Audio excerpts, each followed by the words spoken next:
तो रूस यूक्रेन युद्ध को खत्म करने के लिए एक नई 20 पॉइंट की शांति योजना सामने आई है। देखने में तो ये एक बहुत बड़ी कामयाबी लगती है ना? लेकिन क्या सच में ऐसा है? चलिए आज इसी योजना की गहराई में चलते हैं और पता लगाते हैं। तो सवाल यही उठता है कि क्या ये शांति की तरफ बढ़ाया गया एक सच्चा कदम है या फिर एक सोचा समझा धोखा? आज की हमारी ये पूरी पड़ताल इसी एक सवाल का जवाब ढूंढने की कोशिश करेगी। ठीक है, तो सबसे पहले ये समझते हैं कि आखिर ये योजना है क्या। ये एक 20 पॉइंट का प्रपोजल है और कहा यह जा रहा है कि इसे कीव और वॉशिंगटन दोनों की सहमति के बाद मॉस्को भेजा गया है। अब देखिए, पहली नज़र में तो ये वाकई संघर्ष खत्म करने की एक बहुत बड़ी पहल लगती है। लेकिन जब हमारे सोर्स एनालिस्ट इसकी परतें खोलते हैं तो एक बहुत ही चौंकाने वाली तस्वीर सामने आती है। जैसा कि इस कोट में कहा गया है, उन्हें लगता है कि ये प्लान किसी और ने नहीं बल्कि पुतिन ने ही लिखवाया है। मतलब ये पूरी तरह से रूस के फायदे के लिए बनाया गया है। तो चलिए पहले जरा उन ऑफिशियल वादों पर एक नज़र डालते हैं जो इस प्लान को इतना आकर्षक बनाते हैं। तो क्या क्या है इसमें? यूक्रेन की संप्रभुता की पुष्टि की जाएगी, रूस और यूक्रेन के बीच कोई आक्रमणता नहीं होगी, ऐसा एक समझौता होगा। और सबसे बड़ा वादा, यूक्रेन को नेटो के आर्टिकल 5 जैसी सिक्योरिटी गारंटी मिलेगी। मतलब यूक्रेन पर हमला सब पर हमला माना जाएगा। साथ ही यूरोपियन यूनियन की मेंबरशिप और एक मजबूत ग्लोबल डेवलपमेंट पैकेज भी है। देखा जाए तो कागज पर तो ये यूक्रेन के लिए एक बहुत ही शानदार डील लगती है ना? लेकिन सवाल ये है कि क्या ये वादे उतने ही सीधे हैं जितने ये दिख रहे हैं? यहीं से ये पड़ताल और भी दिलचस्प हो जाती है, क्योंकि अब हम देखेंगे कि एनालिस्ट इन वादों के पीछे छिपी हुई सच्चाई को कैसे सामने लाते हैं। चलिए शुरुआत करते हैं उस सबसे बड़े वादे से, वो मजबूत आर्टिकल 5 जैसी सुरक्षा गारंटी जो अमेरिका और यूरोपियन देश मिलकर देंगे। लेकिन यहीं पर एक बहुत बड़ी शर्त छिपी हुई है।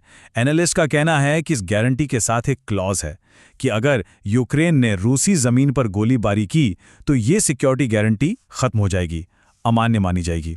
अब जरा सोचिए इसका मतलब क्या हुआ।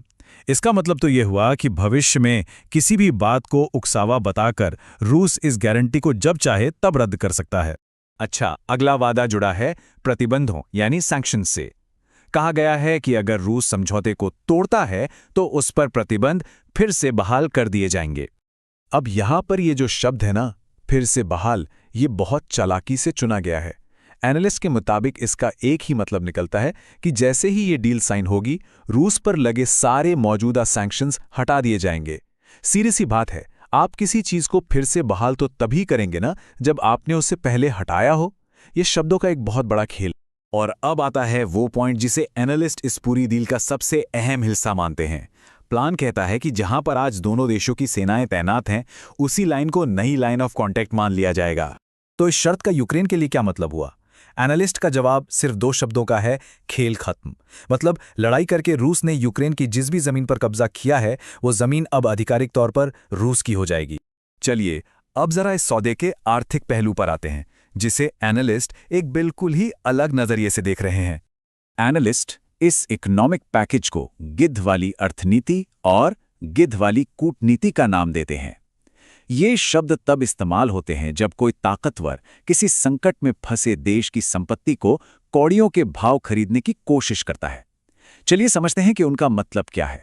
इस विश्लेषण के अनुसार ये अमेरिका की एक 4 स्टेप वाली इकोनॉमिक स्ट्रैटेजी है। पहला स्टेप, 200 अरब डॉलर के फंड से पुनर्निर्माण का लालच दो। दूसरा, यूक्रेन के गैस के बुनियादी ढांचे पर कंट्रोल हासिल करो। तीसरा, उसके कीमती खनिज और संसाधनों को निकालो।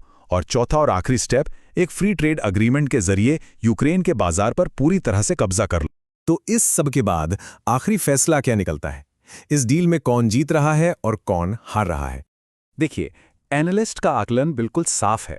विनर कौन है? रूस, जिसे जमीन मिलती है और यूक्रेन के न्यूट्रल रहने की गारंटी मिलती है। और कौन विनर है? अमेरिका, जिसे यूक्रेन पर आर्थिक कंट्रोल, उसके संसाधन और एक फ्री ट्रेड एग्रीमेंट मिलता है। और हारने वाला सिर्फ एक, यूक्रेन, जो अपनी जमीन, अपनी संप्रभुता और अपनी आर्थिक संपत्ति सब कुछ खो देता है। और रुकिए, इस सौदे में एक आखिरी राजनीतिक पेंच भी है। एक शर्त यह भी है कि यूक्रेन को जल्द से जल्द नए चुनाव कराने होंगे। एनालिस्ट इसे सीधे सीधे राष्ट्रपति ज़ेलेंस्की को सत्ता से हटाने की एक कोशिश के तौर पर देखते हैं। तो अंत में इस सोर्स का निष्कर्ष बिल्कुल साफ है। जैसा कि इस कोट में लिखा है, उनके विश्लेषण के हिसाब से ये सिर्फ एक खराब सौदा नहीं था, बल्कि हर मोर्चे पे, चाहे वो मिलिट्री हो, पॉलिटिकल हो या इकोनॉमिक, ये अमेरिका की तरफ से यूक्रेन को दिया गया एक सीधा-सीधा धोखा था।